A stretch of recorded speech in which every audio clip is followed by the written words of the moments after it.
माझा बंदिवास कधी संपणार म्हणून. मग काय सांगितलं देवीनं? उत्तर मिळालं तुला? ती बोलणारच होती, इतक्यात तुम्ही आलात. घाबरू नकोस. पाटलात आणि सरपंचाचा नशा उतरवला, मग तुझी सुटका झाली म्हणून समज.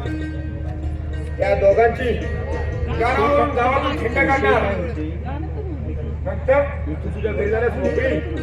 म्हणजे तुम्ही मला सोडून गेलात? मग इथं ठेवून तरी काय करणार? लावते तुझ्या बरोबर. चल चल, मला पटकन नाव सांग बरं त्याचं. हो हो माझा राजकुमार, हा काय समोरच उभा आहे. तू माझ्या बरोबर लग्न करणार? नाही नाही, मी तिथे कधीच शक्य नाही. का शक्य नाही? मी एक जात पात नसलेली नाचणारची पोरगी आहे म्हणून? नाही बिजली, तसं काही नाही. पण पण तू मोहा धरू नकोस. तू माझ्या बरोबर लग्न करू नकोस. तू सुखी होणार नाहीस. उलट उलट अधिक दुःखात पडशील. माझं हे जीवन असं वाऱ्याबरोबर ओढून जाणार. बिजली बिजली, तू माझा अंत पाहू नकोस बरं. आता तू गुलाब समजून त्या बाबईला मिठी मारून तुझं जीवन रक्तमापाळ करून देण्यापेक्षा आत्ताच नीट विचार कर. आणि या बाबतीत मी एक शब्दही ऐकून घेणार नाही. या पुढे कुणी कितीही मला समजावू द्या, पण त्याचा काही सुद्धा उपयोग होणार नाही. मी लग्न करणार तर तुमच्याशी. ठीक आहे बिजली, मी लग्न करायला तयार आहे. पण याआधी आपल्याला एक काम करायचं आहे. कोणतं काम? सांगा मला. त्या मारवाडी सरपंचानं कोर्टाच्या स्टॅम्पवरती आबासाहेब देशमुखांची सही घेतली. त्या तिघांनी मिळून कोर्टात केस भरली आणि ती केस जिंकले. आबासाहेब ती केस भरले. तो धक्का त्यांना सहन झाला नाही, त्यांना वेळ लागलं. एक दिवस त्या तिघांनी मिळून आबासाहेबांची संपूर्ण जमीन आणि बंगलाही आपल्या ताब्यात घेतला. ते तिकून राहिलं बाजूला. मला फक्त आणि फक्त तो कोर्टाचा स्टॅम्प मिळायला पाहिजे. मी बराच प्रयत्न केला ग, पण ते मला काही जमलं नाही. सावकाराच्या तिजोरीपर्यंत फक्त तू जाऊ शकतेस. आणि तुझ्या आबासाहेबांसाठी तू एवढं करत बिजली. मी माझ्या आबासाहेबांसाठी माझा जीव सुद्धा द्यायला तयार आहे. बिजली, जे काय करायचं ते आपल्याला सावध राहून करायला हवं. ती फार चालाक माणसं आहेत. काट्यानेच काटा काढायला हवा. तू माझा तिरस्कार करते हा समज त्यांच्यावर तसाच राहू दे. होय शिवा, तू काही सुद्धा काळजी करू नकोस. हे नाटक असंच चालू राहील बघ.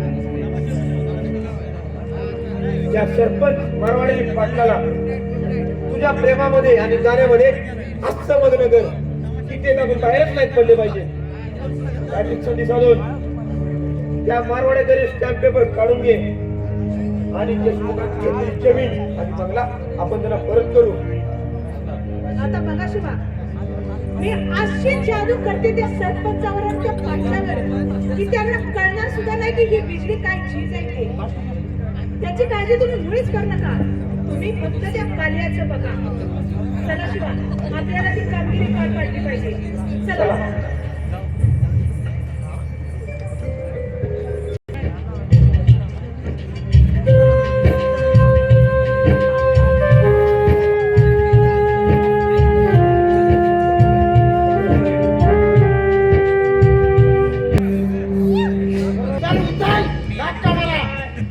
आणि हे फेकून तिकडे वड्या वगैरे ना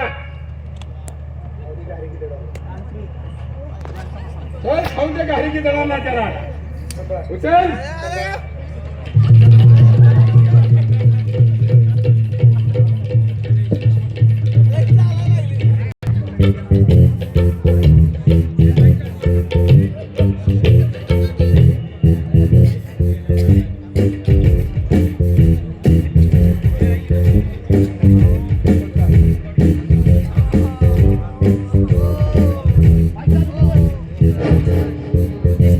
सरपंचाच्या कामाबद्दल या ठिकाणी विठ्ठल आबा यांच्याकडून 100 रुपये देणगी आलेले. धन्यवाद, मनपूर्वक आभार.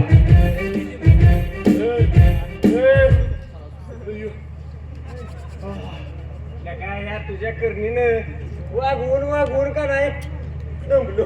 लका सुटलो एकदा चालल्या काय ह्यातनं, पण सुटलो म्हणजे कायमचा नव्ह बर का. अरे कधी एकदा हे पैसे त्या बिजलीच्या हातात दिसतोया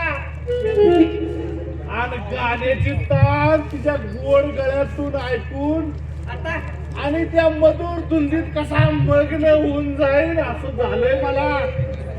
पण त्या समाधीचा भंग करायला त्या मारवाड्याची जळू बायको नाहीतर त्याची आड आली तरी कुणाला पाहायला देणार नाही.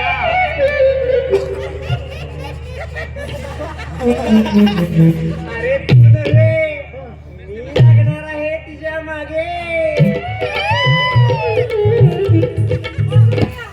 कोणची बाई तुमच्या मागे लागली अशी? अरे वा वा वा वा. असं इरादा झाल्याने एखाद्या बाईची थट्टा नाहीतर मस्करी करायचा तर पाठ फुटस तर मार खाचर मार. कराय बर का कराय पाठ कुठं तर म्हणूनच मग ती त्या नादाला नाही लागलेलं बरं. ओ बाई पट्ट्या कुठल्याही बायच्या हातनं मार खाणारा नाही. असं? हा. बाईच्या हातचा मार राहिला पण तिचा कोण दादा मामा बाबा असलच नव्हतं. तिने मारते आणि तू मारते. ए, तुझा किती पण मोठा बाबा येऊ दे नाही कोणाला पण ह्यो पट्ट्या कुणाच्या बाला घाबरणार नाही. कुणाचा बाबा करता? कुणाचा बाबा करताय? बिजली बाई अहो आम्ही तुमचं नाच गाणं बघायला आलोय. हा. तुम्ही कान धरताय आमचं. मग आता करा की सुरुवात. होय? पैसे आणलेत का पैसे? ए, पैसा आणल्याशिवाय कोण बोलतो वर एवढा. इकडे ये, इकडे ये, इकडे ये. आणले ती चिकुमार वड्याची चोरी करून व्हायला आणली ती. डापलं होय? मग ए, आणायचं. ए, तू ती कशाला सांगाय पाहिजे. मग माझ्या जवळ द्या. प्रथम तू नाच गाणं सुरू कर. नाही मला आता कसं तरी त्या माझ्या दोन मैत्रिणी आणल्या त्या.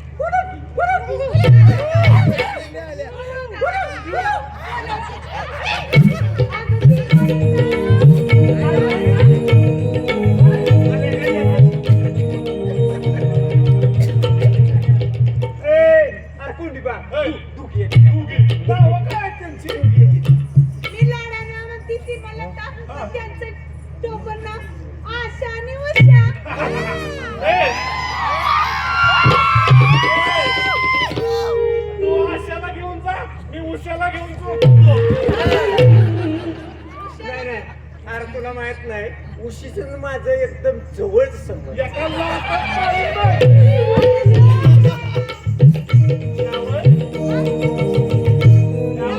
म्हणू द्या. ए, ही तुझ्या का तू वाळकी आहे?